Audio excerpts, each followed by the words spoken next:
અનંત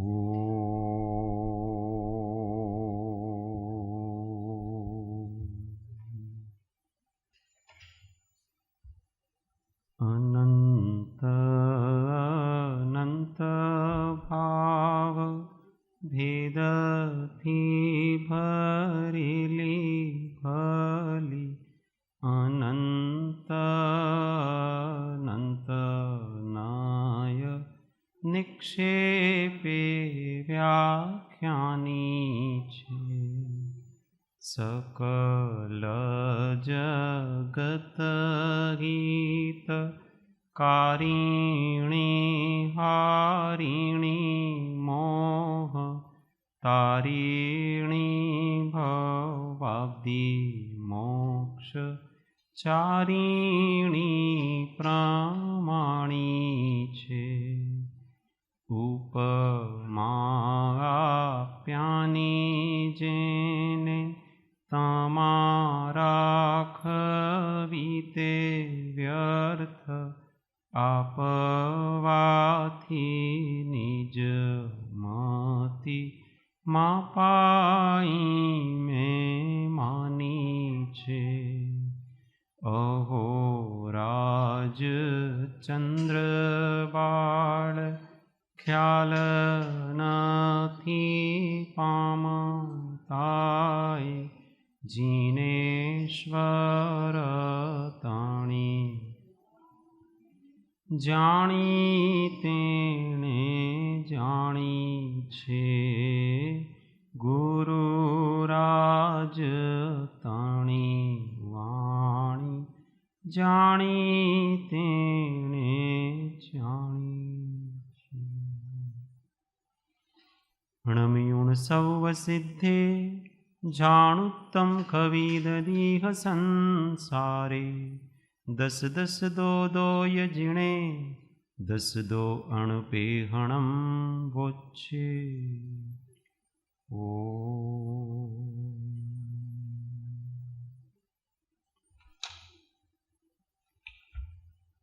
तत्व विचार में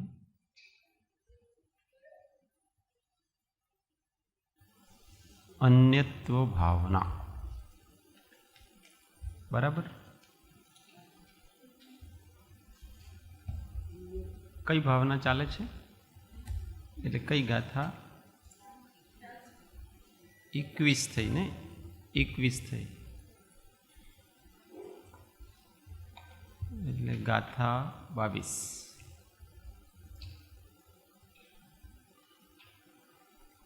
पुस्तक के सब रखना अपने हाथ में ना. गाथा नंबर 22 पृष्ठ संख्या 37 37 और पुस्तक ले लो. आधी आधी लाइन बोलनी. आप पुस्तक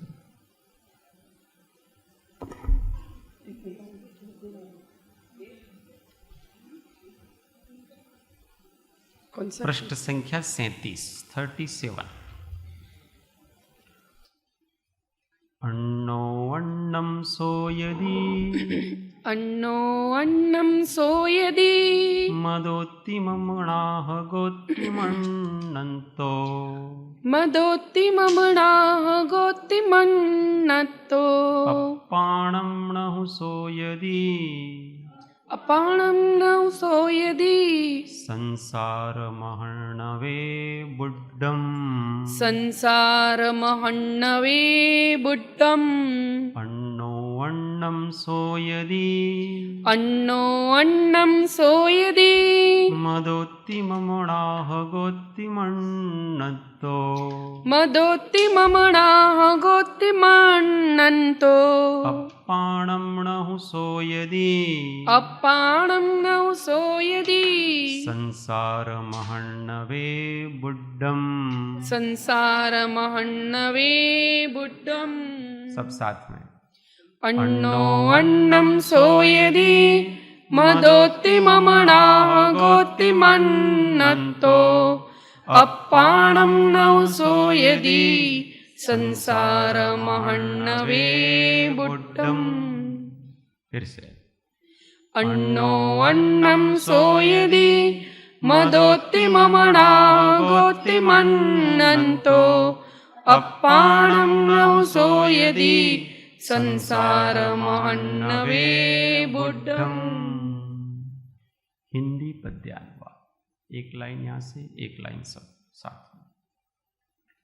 स्वामी मरा मम रहा मम प्राण प्यारा, यो शोक नित्य करता जड़ ही विचारा। पे डूबता भव पयो निधि में निजी की, चिंता कभी न करता गलती यही की। फिर से सब साथ में। स्वामी मरा मम प्राण प्यारा, यो शोक नित्य करता जड़ ही विचारा।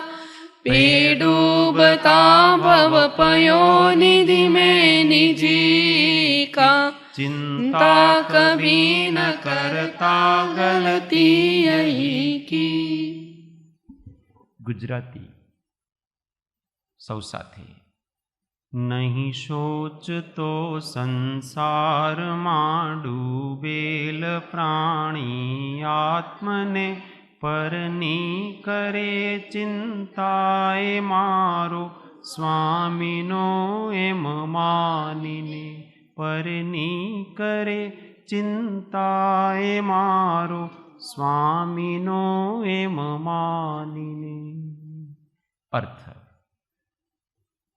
ये जीव इस संसार रूपी महासमुद्र में पड़े हुए अपने आत्मा की चिंता तो नहीं करते हैं, किंतु यह मेरा है और यह मेरे स्वामी का है, इस प्रकार मानते हुए दूसरे की चिंता करते हैं। ये गाथा पहले ली थी ऐसा? हाँ, ऐसा याद है ना? हाँ, इसमें लिखा नहीं है बराबर। चलो, इसके ऊपर चर्चा होगी कि ये जीव क्या सोचता है कि संसार में वो खुद डूब रहा है, खुद मर रहा है, परंतु अपनी तो चिंता नहीं कर रहा है कि वो खुद मर रहा है, पर वो दूसरों की चिंता कर रहा है कि ये ऐसा है, मैं इसको बचा लूं, मैं इसको बचा लूं, मैं इसको बचा लूं, पर खुद ही डूब रहा है। इस पर बहुत विस्तार से चर्चा की थी। पर चिंता धमाधमा, उत्तमा स्वात्म चिंता, मोह चिंता च मध्यमा, अधमा काम चिंता, पर चिंता धमाधमा।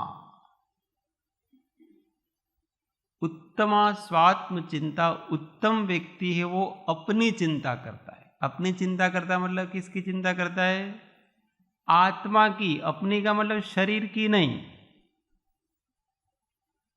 अपनी का मतलब यहां ऐसा नहीं समझना कि वो अपने रक्षा की, शरीर के रक्षा की चिंता करता है। पहले अपने खाने के बारे में सोचेगा, पहले अपने कपड़ों के बारे में सोचेगा, पहले अपने रहने के बारे में सोचेगा, ऐसी चिंता नहीं करता है। वो अपना आत्मा विषय कषायों में मलिन न हो,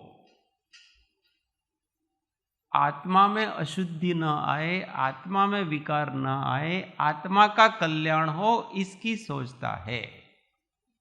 और इसलिए आत्मा के कल्याण की जो सोचता है उससे दूसरों का भला ऑटोमेटिक हो जाता। उत्तम तो ऐसा करते हैं कि मेरे राग और द्वेष कम कैसे हो, इसकी चिंता है उसको। और मध्यमा, हाँ, उत्तमा स्वात्म चिंता, मोह चिंता च मध्यमा। मध्यम किसकी चिंता करते हैं? मोह चिंता। मोह चिंता का मतलब क्या होता है?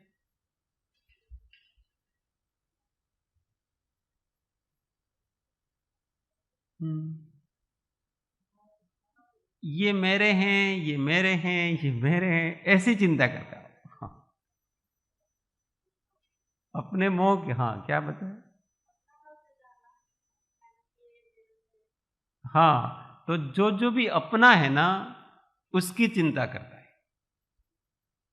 उत्तम तो जो स्व है उसकी चिंता करता है, और मध्यम जो है, जो अपने हैं उसकी चिंता करता है। ये दोनों किसी अपेक्षा से बराबर है। अपनी चिंता करना और अपनों की चिंता करना, उसमें क्या अंतर है? अपनी का मतलब तो शुद्ध आत्मा की चिंता कर रहा है कि मुझे राग द्वेष से रहित, मुझे किसी के भी कारण से कर्म नहीं बांधना, चाहे वो अपने भगवान ही क्यों ना होना, अपने गुरु ही क्यों ना होना, उनके निमित्त से मुझे कोई कर्म बांधना नहीं, राग द्वेष में फंसकर।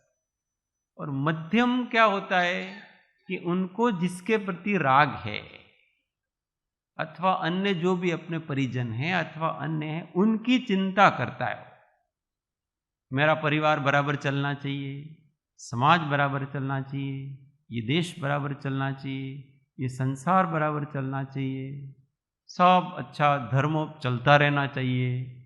ये सब चिंता कौन करता है? ये सब मोह चिंता है। अभी भी उसका मोह दूसरे पदार्थों में बाकी है, इसलिए भी दूसरे की चिंता हो रही है, पर वो उससे उसको पाप नहीं बनता है। उससे उसको क्या बनता है? दूसरों की चिंता, अर्थात दूसरे खुश रहें इस प्रकार की जो करता है, अच्छा सब रहें सबका, उस प्रकार की जो चिंता करता है वो पुण्य बांधता है। क्या बांधता है?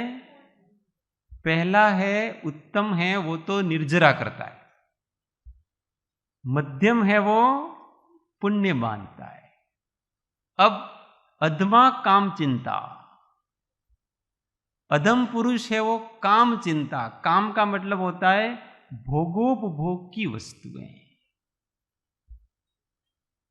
मेरे घर में गाड़ी होना चाहिए, मेरा बहुत बड़ा घर होना चाहिए, मेरे घर में ये होना चाहिए, वो होना चाहिए, फैसिलिटीज होना चाहिए, गार्डन होना चाहिए, इस प्रकार की चिंता, भोगोपभोग की सामग्री की चिंता करता है, वो कौन है? अधम। अधम होता है वो भोगोपभोग की चिंता करता, कि मुझे भोगोपभोग मिले, इसकी चिंता करता। अब लास्ट में बताया है पर चिंता अधमाधमा, कि जो पर की चिंता करता है वो अधम से भी अधम है। अब यहां तो बाकी ये जो सामग्री बताई, जैसे भोगोपभोग की सामग्री, ये पर है कि नहीं? आत्मीय जन है, वो पर है कि नहीं? ये सब तो पर है। शरीर है, वो पर है कि नहीं? तो ये तो सब उन्होंने मध्यम में और अधम के खाते में डाल दिए। तो अब यहां जो पर चिंता अधमाधमा है, तो अब इस पर के खाते में क्या डालना? बाकी सब पर है, उसकी चिंता तो अधम करता है, शरीर की चिंता करता है, परिवार वालों की चिंता करता है, अपने भोग विलास की चिंता करता है, मतलब सामग्री। तो अब पर चिंता अधम से भी अधम है, वो पर चिंता करता है। तो ऐसे जगत के पदार्थ जिसका हमारे से कोई लेना देना नहीं है, जो हमारे भोग विलास में भी काम में नहीं आते हो,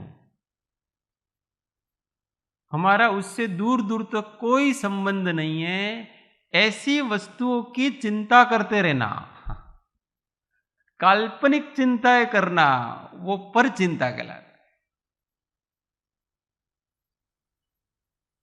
कैसे चिंता करता है?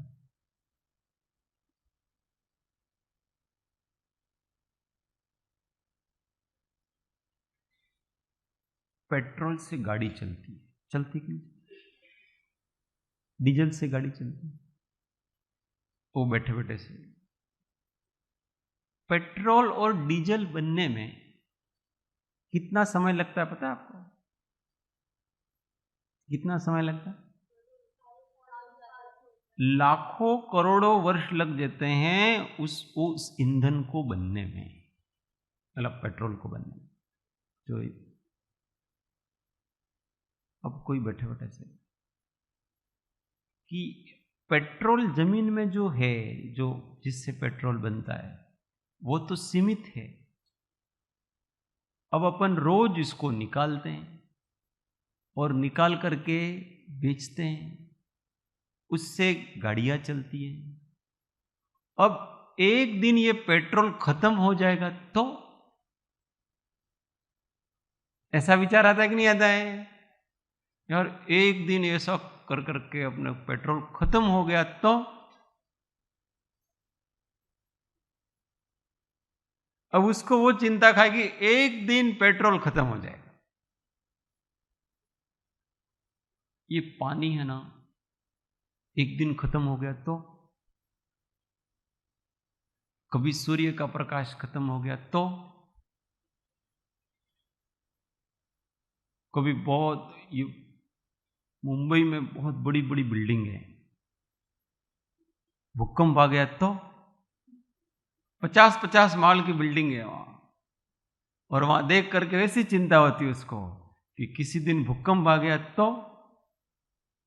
ऐसी अनर्गल कल्पनाएं करता रहता है कि उसके जीवन से उसका कोई संबंध नहीं है। ये सब अपने को सोचने का नहीं है। अपने सामने क्या करते हुए सोचो, तुमको कितना उपयोग में लेना उसकी सोचो, भविष्य में खत्म हो जाएगा नहीं, ये हो जाएगा, ये सब चिंता करने की आपको जरूरत। गाड़ी में बैठे और बैठे बैठे ऐसे कर, एक्सीडेंट हो गया तो, कहीं ट्रेन जा रही है, अरे यार कहीं टकरा गए तो, ऐसी अनर्गल चिंताएं करता रहता है कि जिससे अपना कोई संबंध ही नहीं है। उसका नाम अधमाधम कहलाता है। अरे वो तो कम से कम अपना स्वार्थ भी नहीं साध रहा है। अधम व्यक्ति है वो तो कम से कम अपना स्वार्थ तो साध रहा है, अपने भोग विलास की तो चिंता कर रहा है। वो तो अपने भोग विलास की भी चिंता नहीं कर रहा है, वो तो बस जिसका दूर दूर तक कोई नाता नहीं अपने जीवन से, ऐसी चिंताएं करते रहना, कल्पनाएं करते रहना और फिर दुखी होते रहना। आजकल बहुत से लोग ऐसे दुखी, ऐसे दुखी। समय घणो खराब आवे छे, आ બધું पंचम काळ આવે, આટલા બધા લોકો ઓછા થઈ જશે તો આપણા जैनो तो पहला कितना હતા। महावीर स्वामी के समय में कितने जैन थे, आज कितने रह गए। और जब एक दिन समाप्त हो जाएंगे तो धर्म समाप्त हो जाएगा। अब बोलो, अभी भाई तू तेरा काम करने, अभी लोग कम रहेंगे कि ज्यादा रहे, इतनी चिंता अभी तेरे को करने की नहीं। ऐसे और फिर दिन भर वही चिंता। समाज में खूब बगड़ी गयो छे समाज, शू खबर शू थशे समाज। अपने सुधर जाओ, समाज कोई दूसरी वस्तु तो है ना, हम ही तो समाज है ना। हम सुधरने की प्रक्रिया चालू करेंगे, हमारे आसपास के लोग सुधरेंगे और ऑटोमेटिक। पर चिंता करने से, चिंता ही नेगेटिविटी, पास में 10 मिनट बैठो, इसलिए ऐसा ही वो नेगेटिव सोचे, ये वहां ऐसा हो रहा, ऐसा हो रहा, समाज बिगड़ गया, ऐसा जा रहा है। भाई तुमको क्या इससे? ये अधमाधम व्यक्ति के लक्षण हैं कि जो हमेशा दूसरों की इस प्रकार की चिंता करता रहता है, जिसका न अपना स्वार्थ सद रहा है, न दूसरों का कुछ कल्याण हो रहा है, कुछ भी नहीं हो रहा है। ऐसी कपोल कल्पनाएं करते रहना, उसका नाम है अधमाधम। आगे गाथा 23। अब उपसंहार करते हैं अन्यत्व भावना का। आधी आधी लाइन बोलेंगे। अन्नम इमं शरीरादिगम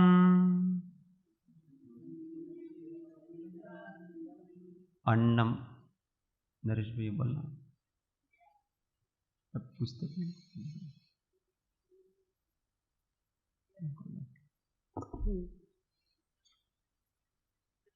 अन्नम इमं शरीरादिगम अन्नमिमं शरीरादिगं बीजं होई बाहिरं दव्वम बीजं होई बाहिरं दवम् नाणं दंसनमादा नाणं दंसनमादा एवं हि चिन्ते हि अन्नत्तम् एवं चिन्तेहि अन्नत्तम् अन्नम इमं शरीरादिगम अन्नमिमं शरीरादिगम् अनुष्टुप ऐसा नहीं लगता?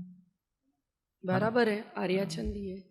बीजं होई बाहिरं दव्वम बीजं होई नाणं बीज के साथ ही तो। दंसनमादा नाणं दंसनमादा एवं चिन्ते हि अन्नत्तम् एवं चिन्तेहि अन्नत्तम् क्योंकि अन्नम इमं शरीरादिगम्पि ऐसे आएगा।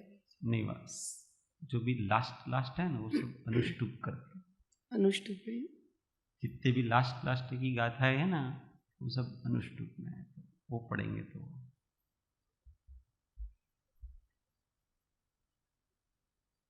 अनुष्टुप नहीं है भैया जी, अनुष्टुप छंद है, आर्या छंद ही है ये।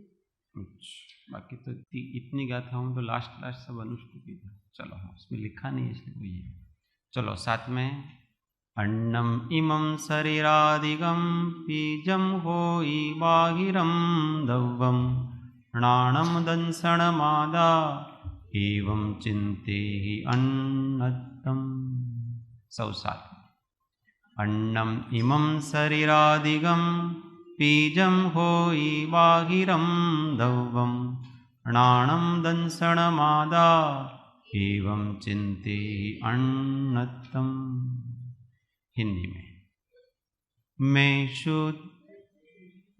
शुद्ध चेतन अचेतन से निराला ऐसा सदैव कहता समदृष्टि वाला रे देह नेह करना अति दुख पाना छोड़ो उसे तुम यही गुरु का बताना। सब साथ में मैं शुद्ध चेतन अचेतन से निराला ऐसा सदैव कहता समदृष्टि वाला रे देह नेह करना अति दुख पाना छोड़ो उसे तुम यही गुरु का बताना। गुजराती पद्यानुवाद। आत्मथी भिन्न शरीर आदिक बाह्य सर्वे द्रव्य छे ज्ञान दर्शन आत्म एव ज भाव अन्यत भाव छे ज्ञान दर्शन आत्म एव भाव अन्यत भाव छे। अर्थ शरीर आदि जो ये बाहरी द्रव्य हैं सो भी सब अपने से जुदे हैं और मेरा आत्मा ज्ञान दर्शन स्वरूप है। इस प्रकार अन्यत्व भावना का तुमको चिंतन करना चाहिए। हमको कह रहे हैं, क्या कह रहे हैं लास्ट में, कि शरीर आदि जो ये बाहरी द्रव्य हैं सो भी सब अपने से जुदे हैं और मेरा आत्मा ज्ञान दर्शन स्वरूप है। इस प्रकार अन्यत्व भावना का तुमको चिंतन करना चाहिए। शरीर आदि जे बाह्य पदार्थो छे ते बधाए माराथी जुदा छे अने आ मारो आत्मा ज्ञान दर्शन स्वरूप छे एम अन्यत्व भावना चिंतववा योग्य छे। तो शरीर आदि में क्या क्या लेना? शरीर आदि बाह्य पदार्थ आदि में क्या क्या लेना? शरीर और शरीर से संबंधित और सभी जितने इंद्रियां हैं वो भी, ये श्वासोश्वास है वो भी, फिर ये भाषा निकल रहे हैं ना शब्द, ये भी पर है, फिर अपना मन है ना वो भी पर है। संकल्प विकल्प हैं वो भी पर है। इस प्रकार से आप अंदर जाते जाओ तो अपना जो ज्ञान दर्शन ज्ञाता दृष्टापना है, इसके अतिरिक्त सब पर निकलेंगे, सब दूसरे निकलेंगे, ये सब अन्य हैं। इन सब से भिन्न मैं केवल कैसा हूं? शुद्ध ज्ञान दर्शन स्वभावी, जानना और देखना, इतना ही है। विचार भी पर हैं। निश्चय शुद्ध निश्चय की दृष्टि से देखो तो विचार भी पर हैं। क्यों विचार पर हैं? क्योंकि विचार के रहने पर भी कोई ऐसा पदार्थ है जो उससे अलग हमारे अनुभव में आता है। आता है कि नहीं आता है? एक विचार आता है, वो विचार चला जाता है, इसके बाद भी एक ऐसी वस्तु है कि उन आने और जाने के बीच में एक ऐसी वस्तु है जो रहती है। इसका मतलब जो आता है और जाता है वो स्व हो सकता। स्व की क्या परिभाषा है? जो हमेशा अपने साथ रहे, कभी भी जिसका नाश न हो, वो वास्तविक स्व है। विचार है वो भैया जी क्षयोक्षम भाव है। हाँ, और क्षयोक्षम भाव है वो स्वतत्व है, लेकिन स्वयं स्वाभाविक नहीं है ऐसा। हाँ, स्वतत्व तो है। अभी धीमे धीमे उस पर आते हैं। इधर शुद्ध निश्चय नहीं से बात कर रहे हैं अपन कि यूं तो राग द्वेष भी अपने ही है, वो कौन करता है? परंतु जो भी स्वाभाविक नहीं है हमेशा नहीं रहता है। अपने यहां स्वाभाविक का अर्थ समझना। स्वाभाविक का अर्थ ऐसा है कि जो हमेशा नहीं रहता वो स्वाभाविक नहीं है। क्यों स्वाभाविक नहीं है? क्योंकि जिसकी किसी संयोग से उत्पत्ति होती है उसका नाश होता है, और जिसकी किसी भी संयोगों से उत्पत्ति नहीं होती है वो स्वाभाविक है। स्वाभाविक का मतलब क्या होता है? अनुत्पन्न।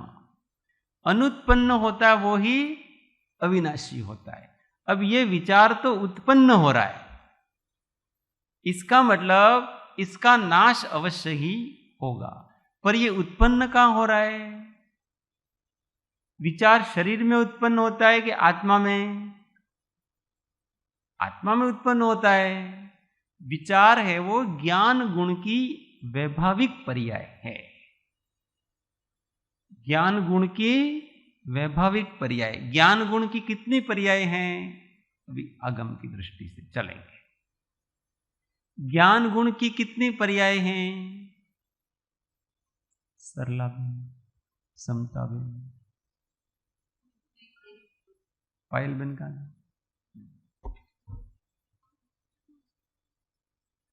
हाँ बोलो। हाँ, 5 पर्याय हैं। मति ज्ञान, श्रुति ज्ञान, अवधि ज्ञान, मन पर ज्ञान और केवल ज्ञान। ये 5 पर्याय हैं। इसमें 4 पर्याय हैं वो वैभाविक पर्याय। कौन कौन सी? मति ज्ञान, श्रुति ज्ञान, अवधि ज्ञान, मन पर ज्ञान। ये ज्ञान गुण की वैभाविक पर्याय हैं। ये शुद्ध ज्ञान गुण नहीं है। और केवल ज्ञान है वो शुद्ध ज्ञान गुण की शुद्ध पर्याय है। क्योंकि ज्ञान का स्वभाव तो ऐसा है कि जो भी जैसा भी जितना है उतना जानना, ये ज्ञान का स्वभाव है। मति ज्ञान जो भी जितना भी जैसा है वैसा नहीं जानता है, जो इंद्रियों के सामने आता है उसी को जानता है, इसलिए संपूर्ण नहीं है, इसलिए वो उसका विभाव कहलाता है। यहां विभाव का अर्थ विपरीत नहीं, यहां विभाव का अर्थ अपूर्ण है, पूरा नहीं है। एक तो विभाव का अर्थ ऐसा होता है विपरीत, जैसे क्रोध का विपरीत क्या है? क्षमा। क्षमा का विपरीत क्या है? क्रोध। ये एकदम विपरीत हो गए। ऐसे मति ज्ञान ज्ञान का विपरीत नहीं है। जैसे क्रोध है वो क्षमा का ठीक विपरीत है। उल्टा है। उसी प्रकार से मति ज्ञान है, वो ज्ञान गुण का ठीक विपरीत नहीं है, पर वो थोड़ा है। कैसा है? और कर्म के निमित्त से होता है, दूसरे के निमित्त से होता है, और वो कम होता है, उसकी अपनी मर्यादा है, शुद्ध नहीं है। इस अपेक्षा उसको विभाव कहते हैं। तो 4 वैभाविक ज्ञान कहलाते हैं। तो विचार है वो वैभाविक ज्ञान है, वो हमेशा नहीं रहता है, आता है और जाता है। इसलिए विचार भी शुद्ध निश्चय नय की दृष्टि से देखो तो आत्मा का स्वरूप नहीं है। आत्मा का स्वरूप होता तो क्या होता पता है? सिद्ध में भी विचार होता है कि नहीं? पर सिद्धों में विचार नहीं होता है, उनमें केवल ज्ञान होता है। इसलिए विचार भी अपने को अपना शुद्ध स्वरूप नहीं मानना चाहिए। विचार के द्वारा विचार का विनाश करना चाहिए। ऐसा विचार करना चाहिए कि ये विचार है वो मैं नहीं हूं। कैसा विचार करना चाहिए? विचार तो होगा, पर क्या विचार करना चाहिए? ये शरीर से बाहर के जितने पदार्थ हैं वो मैं नहीं, ये शरीर है वो भी मैं नहीं। क्यों नहीं? क्योंकि ये तो पुद्गल द्रव्य है और मैं तो चेतन द्रव्य हूं। इसलिए वो मैं, जब हम मैं ऐसा कहते हैं तो क्या हम ऐसे किसी वस्तु के बारे में कह रहे हैं कि जिनके हाथ पैर हों? जब हम कहते हैं मैं, तो मैं मतलब क्या समझते हैं उसको अपन? मैं एक ईगो है, मैं एक भाव है। उसके हाथ पैर नहीं होते हैं। हाथ पैर होते हैं क्या? हाथ पैर वाला तो मैं कहते नहीं है, शरीर है। वो शरीर को अगर कोई, वास्तव में कोई भी शरीर को मैं नहीं कहता है। जब वो मैं ऐसा कहता है तो वास्तव में उसका अभिप्राय सबका भी ऐसा रहता है, सबका ही। अज्ञानी भी ऐसा ही मानता है कि मैं का मतलब ये हाथ पैर नहीं। वास्तव में उसका ज्ञान भी ऐसा चल रहा है, पर वो जब शरीर की बारी आती है तो शरीर को भी मैं कह देता है।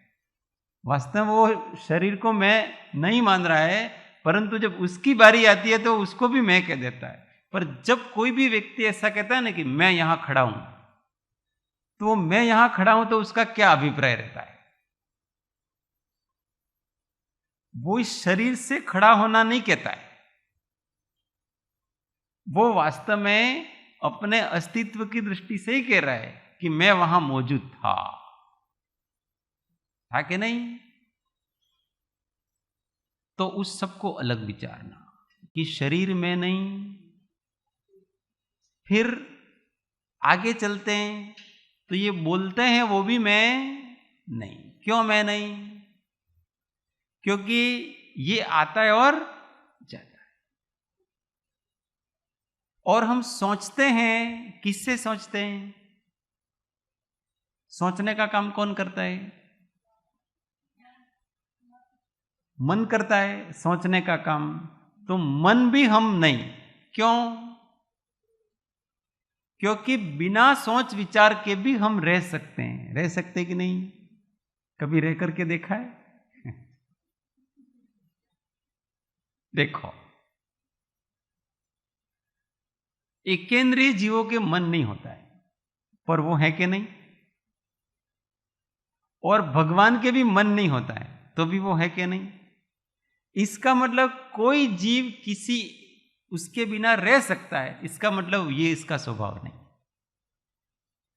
मन के बिना भी, सोच विचार के बिना भी हमारा अस्तित्व होता है।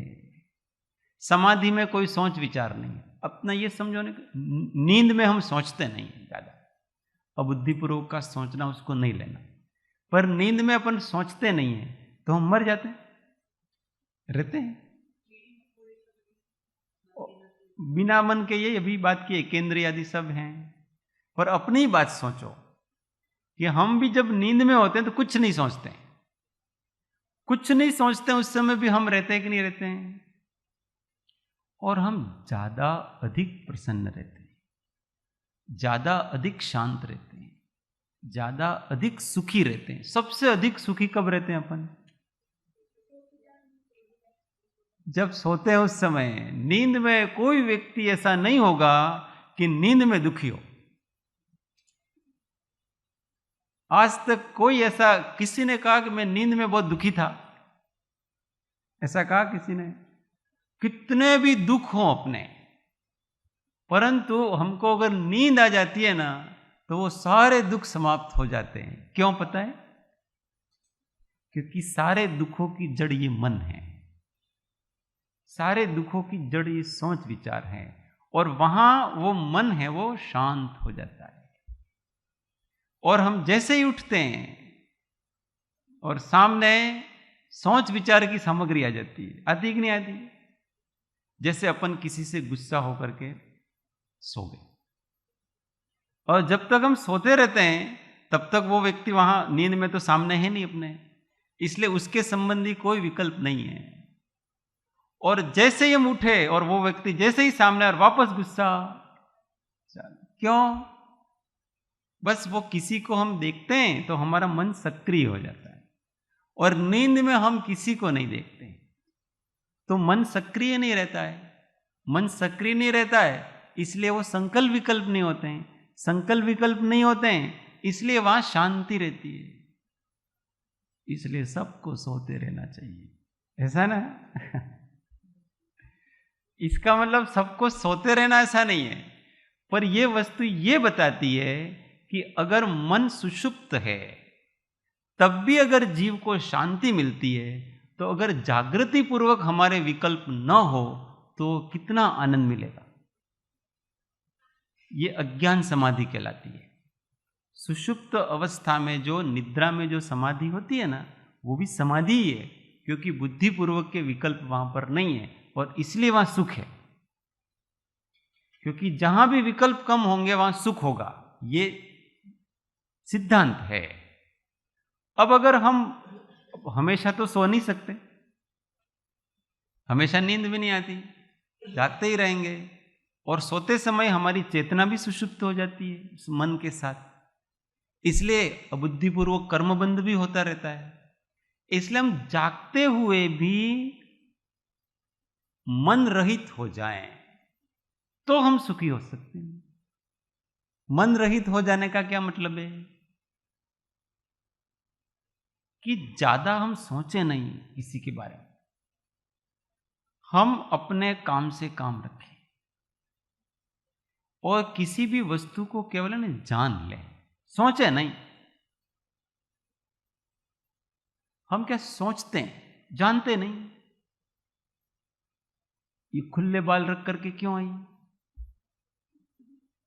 ये ऐसा पहन के क्यों आई, ये ऐसा क्यों बैठा है, ये अब आप जान लो ना।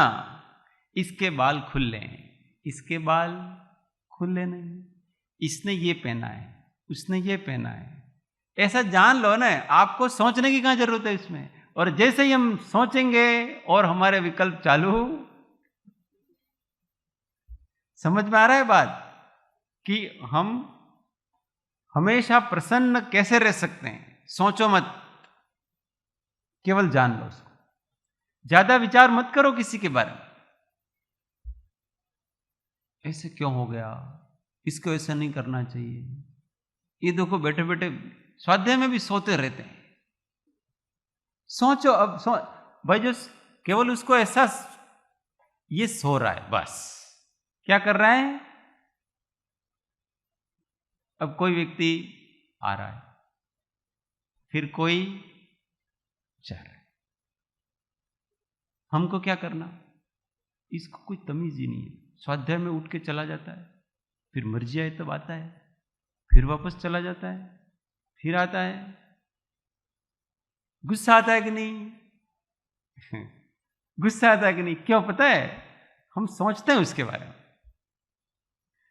हम सोचे ना, आते हुए को आते हुए देखो, जाते हुए को जाते हुए देखो, फिर वो वापस आ रहा है तो फिर आते हुए देखो, और फिर वो वापस जा रहा है तो जाते। अपना काम क्या है? ये कितना इजी है धर्म करना। परमार्थ धर्म करना सबसे इजी है। इन सब चीजों में आपको बड़ी मेहनत करनी पड़ेगी, पूजा करनी है तो ये लाओ वो लाओ, पर अगर आपको अपने स्वभाव में रहना है कोई मेहनत नहीं करनी जरा भी।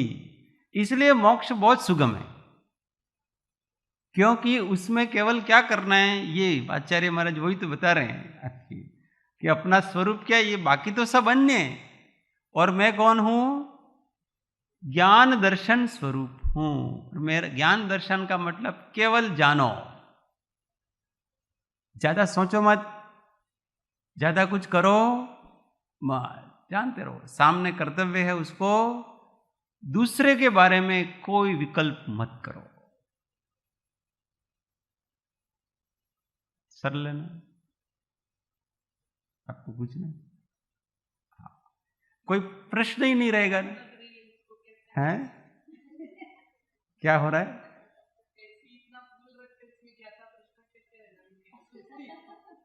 बस उसको भी ऐसे कि देखो मुझे मान लो ऐसी अच्छा नहीं लग रहा है तो भी चलेगा, तो क्या करना, अब अपन चाहेंगे तो भी वैसा होने वाला, तो केवल उसको जानो कि ऐसी चल रहा है, ठंडी हवा आ रही है, मुझे ठंड लग रही है, ये बस इतना ही।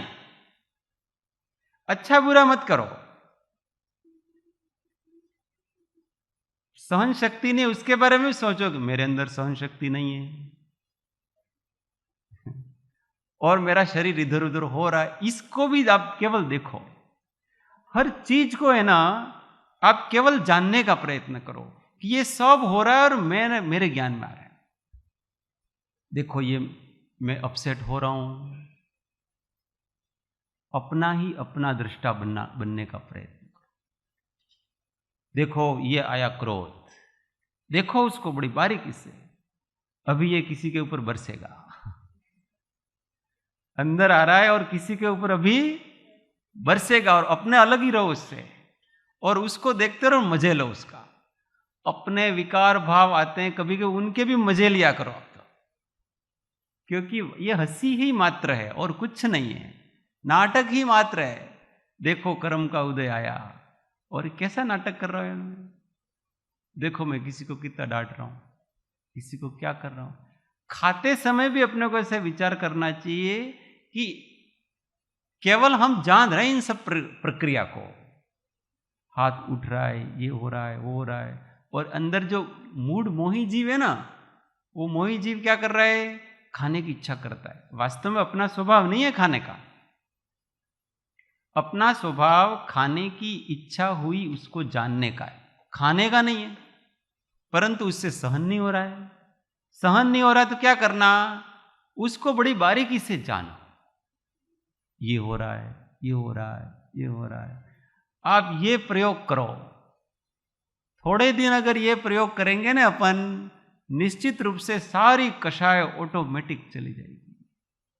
बहुत सरल बात है, आचार्य महाराज ने उसको बहुत बेहतर ढंग से कहा है कि बाकी जितने भी हम विकल्प करते हैं शरीर के संबंध में, अन्य पदार्थों के संबंध में, केवल उन पदार्थों के विकल्प मत करो, उन पदार्थों को केवल अगर ज्ञान में आ जाए तो जानो, जानने का प्रयत्न भी मत करो, जानने में आ जाए तो जानो।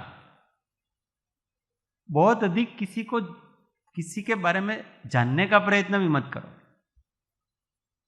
केवल ज्ञाता बने। जबरदस्ती जानने का प्रयत्न करेंगे तो भी क्या होगा पता है, तो भी विकल्प आएंगे, ये क्या है, ये क्या है, ये क्या है, तो आकुलता होगी। पर आत्मा का स्वभाव है ना ज्ञान, इसलिए कुछ न कुछ तो वो जानेगा, और जिस समय उसके ज्ञान में कुछ आता है उसी को ही जान लिया जाए, दूसरा काहे को जानना। पर हमारे अंदर क्या है पता है, कि अपने को अच्छी लगती है वो वस्तु जाननी, अपने लिए जो उपयोगी है वो वस्तु जाननी, और इसके कारण से हमारी चिंताएं बनी रहती है, हमारी जिज्ञासाएं बनी रहती है, और हम परेशान होते रहते हैं। जिसको भी परेशान नहीं होना है वो दूसरों के बारे में विकल्प करना छोड़ दो, कौन क्या कर रहा है, कैसे है, किस पर, सब छोड़ो, जानते रहो बस। गाड़ी चल रही है, जानो। और सामने जो उदय के अनुसार कर्तव्य है वो कर्तव्य करते रहो, विवेक से, जागृति रख करके। जो इस प्रकार से केवल जानते रहने का भाव नहीं रखता है, उसकी किसी भी काम में जागृति नहीं होती, विवेक चुक जाता है, क्योंकि वो कषायों में है, शांत नहीं रह पाता, वो उल्टा उल्टा काम कर देता। और जो ऐसे शांत भाव से केवल जानते जानते,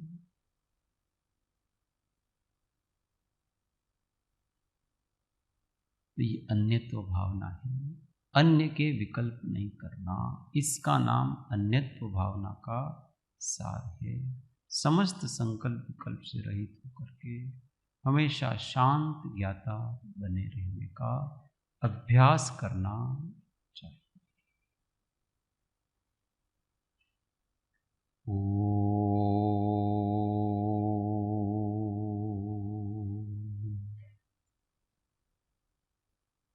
सुख धाम अनंत सुसंत चहि, दिन रात्र रहे ध्यान महि, पर शांति अनंत सुधामय जे, प्रणमो पद तेवर तेज, ओ प्रणमो पद तेवर तेज। सद्गुरु परम कृपाणु त्रिलोकनाथ की जय, सब संतन की आनंद। ओम।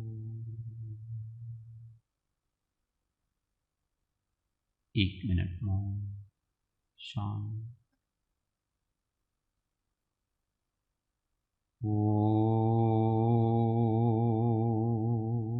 शांति शांति शांति। जय जय।